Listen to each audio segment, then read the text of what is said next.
So we start out this episode with Beethoven on timing. Bro demands to know who was playing his piano so cheeks, and you know Turbo Granny turned into a straight snitch. Okarun and Aira try to shut her up, but she struggles free to make sure those ancient goats of classical music heard her. They start sending musical notes at them, and the initial blast forced them to transform and land on the blackboard on the wall. Okarun then rushes them in full Super Saiyan emo drip, and at first he looked like he was about to cook something devious. He was dodging all the notes. It kind of looked like a representation of him moving faster than the speed of sound low-key. Then he decided to literally grab a note in front of him, and I guess move it out of the way? It didn't work though, and his mere fingertips touch led to a chain reaction that made all the nearby notes explode. Turbo Granny decides this is the perfect moment to tell Okarun and Aira that they need to dodge the notes because they're effectively bombs. But also, if you touch a rest note, it freezes you in place. And obviously, I don't need to tell you why that's bad news here. Beethoven starts playing Pastoral Symphony No. 9, and the rest of the spirits join in, and things are not looking good for our dynamic duo or the instigator that played the piano like buns in order to cause this entire situation. The notes start crashing into the ground of the domain expansion that currently surrounds them, and Aira and Okarun are able to temporarily evade. But then Okarun gets hit, and him and Turbo Granny go blasting off like Team Rocket. We see the musical spirits ad-lib and argue a bit before locking in for the second barrage. Aira is on timing and smoothly and elusively dodges each note without problems. Okarun was glazing while running way behind her, and Turbo Granny had to tell bro to cut that mess out and lock in so he can avoid the notes himself. He gets hit by a note that looked like a pound key on a cell phone, and his voice went right back to the usual high-pitched tone that he has in bass form. Aira attempts to use her hair to attack them but fails, and this leads us back to Okarun, who promptly gets frozen in place by a rest note. And in true Tom and Jerry cartoon fashion, Turbo Granny gets hit by the exact same thing while scolding Okarun and calling him a turd nugget. Then Beethoven has them raining a whole battalion's worth of musical note ammunition on them in the next frame. Aira looks back because it actually looked like it might be a curtain call, but we see him being changed back into his regular human form while Turbo Granny has her head stuck in the dirt. He then monologues saying that she's evading the attack so effortlessly, and he thought that he would be able to stand on business because he's had to face off against all these crazy opponents, but he really hasn't improved at all. Turbo Granny finally frees herself and starts belting him with dirt and telling him to move his butt and sense the rhythm instead of whining and complaining. She tells him that this isn't even the musician's final form, and Aira is dodging on borrowed time. She also tells him to ignore the music that they're playing, and instead he should imagine a song that he does like and move to that instead. If you remember though, Okarun is a nerd, N-E-R-D, so he doesn't listen to music at all. But as he sat there pondering, he remembered that banger that the Exorcist rock band played while Granny Seiko was performing the ritual to remove the evil eye from Gigi's body. He recognizes how touched he was by the song and starts to lock in. We see Aira dodging until she gets stuck in a patch of dirt that had already been struck by musical notes, and then Beethoven sends a barrage of music her way. We see the fear in her eye as the bombs bear down on her, but from the cloud of dust, we see red. And you know what that means. Our goat has finally locked in. Bro had her in the Princess Carrie pose while running down on the opposition. We hear the rock band playing the spiritual banger in his head, and you know it's about to get wicked. He kicks it up into an even faster rhythm, and literally they can't touch bro at all. Next thing you know, we see Aira use her hair to pull down the conductor and slam him into the ground, where he continues to spin and go flying before his head, that was also 2/3 the size of the rest of his body, falls off. We then see the hollow inside, and he transforms back into the photo that was on the wall of the classroom. Aira and Okarun stance up like some real demons.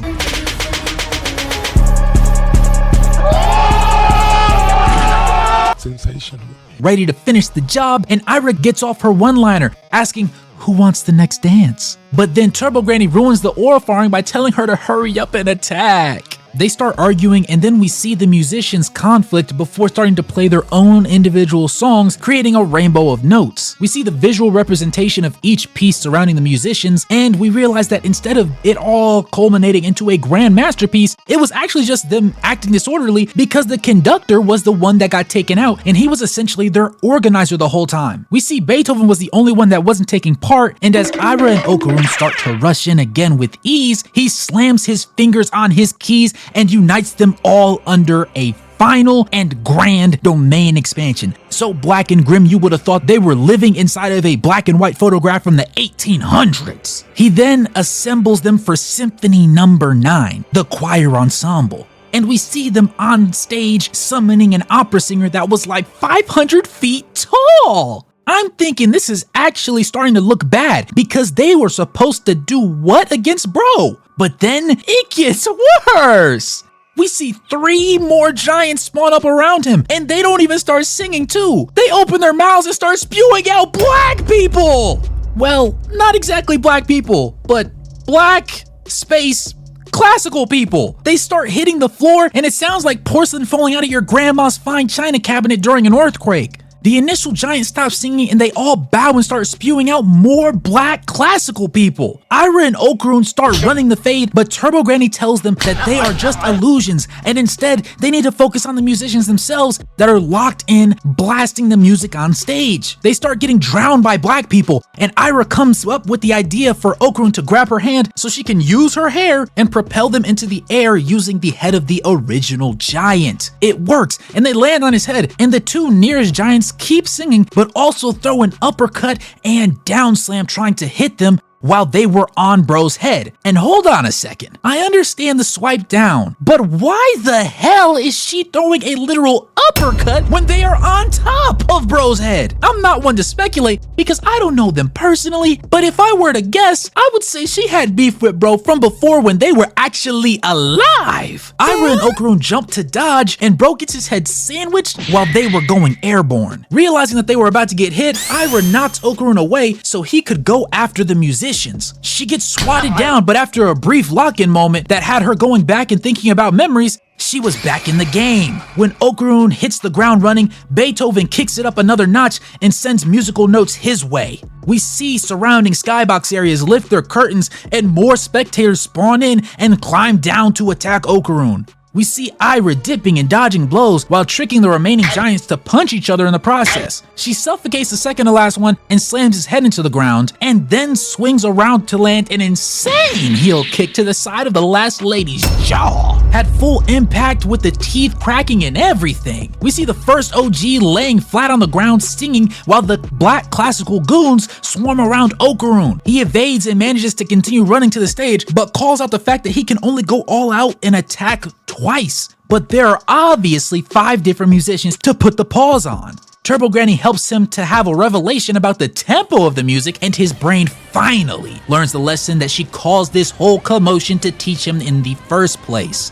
He then goes flying full throttle at the stage and lands a hit on all 5 of them, almost instantaneously turning them back into posters again. The classical blacks disperse from around Aira, and then the domain expansion slowly recedes. We realize that they are back in the music room of the school, and Okarun checks on Aira before giving a sincere thanks because he would certainly not have been able to defeat them without her amazing skills that were showcased in her acrobatic silky form. Aira sees this and finds herself feeling something she's unfamiliar with. Usually, she would know to say something jokingly cute so she could glaze Okarun, but in that moment, she just blushes and rubbed her hands together. We see Turbo Granny at the piano breaking the silence and telling them they should be gracious for her assistance and lecture, and Aira decides to do what she's comfortable with and dunk on her with insults like usual. The sky angle from her forehead was flooring me. It was like being tall and looking down at your short girlfriend while she's standing right in front of you looking up. Okarun does the right thing, I guess, and thanks Turbo Granny for the chance to learn about rhythm, but she ends up saying that there's way more to learn and glazes herself by saying her powers go way beyond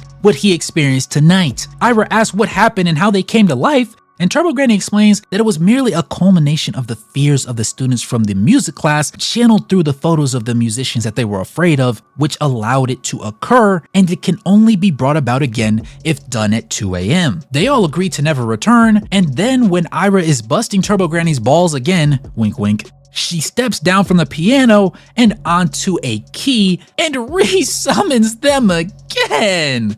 We get a scene switch and Unibrow Priest is poking and prodding at Gigi, trying to convince him to have them call the Hayase band once again. He tells him that they have to get rid of the evil eye, because if he comes out again, he will stay out, and Momo, Granny Seiko, and his own parents aren't gonna be safe with him. Gigi just sits there quietly, and then the Unibrow Priest drops the big bomb. He already called the band, and he will perform the exorcism tomorrow to do away with the evil eye. Momo gets pissed and turns to her guardian baddie to save the day, but she's silent, just like we figured she would be in this moment. Then, like some divine intervention, Okarun's voice can be heard from outside, calling Gigi by his government name. Bro's name is Jin Injoji, and I had no clue about this at all. Gigi and Momo come outside, and Okarun stands there looking like he's about to lay down the law. Got Gigi breathing shaky because he already knows Okarun is itching for the fade. Momo comes over and asks why he was out so late and why Aira was with him. And instead of answering, he tells Aira to go hit Gigi with some water. Momo gets scared because they were moving irregular, and she asks what's going on, and Okarun commands everybody's attention and shouts at them that nobody should interfere because he's about to put the paws on the evil eye. Momo thinks that this is the same old Okarun that was getting sheets last time, so she tries to press him, saying that he's pissing her off by acting like it's a game. Bro tells her, "You know what pissed me off? When the evil eye assaulted you." Bro had a whole flashback about it and doubled his resolve. He was hot and ready like Little Caesars. He said that they keep trying to accept the evil eye when he's too dangerous and savage to be left to be trusted in that way. He said he's pissed off by his own weakness, but if Gigi wants to protect the evil eye, then Okarun is going to solve the problem and put that bad boy in his place his own way. Because then see the evil eye act disorderly like that again.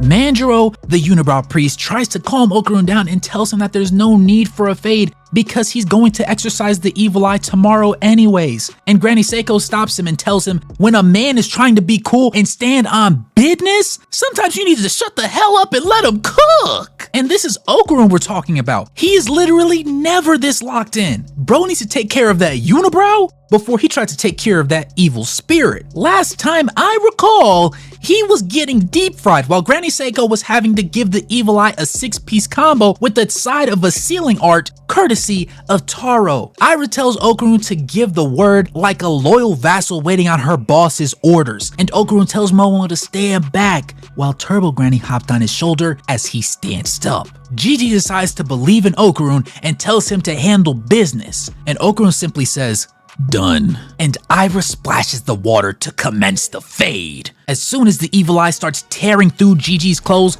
we see Okarun is on 10, sending a kick to meet his first strike, and then we see a domain clash as they get up close and personal.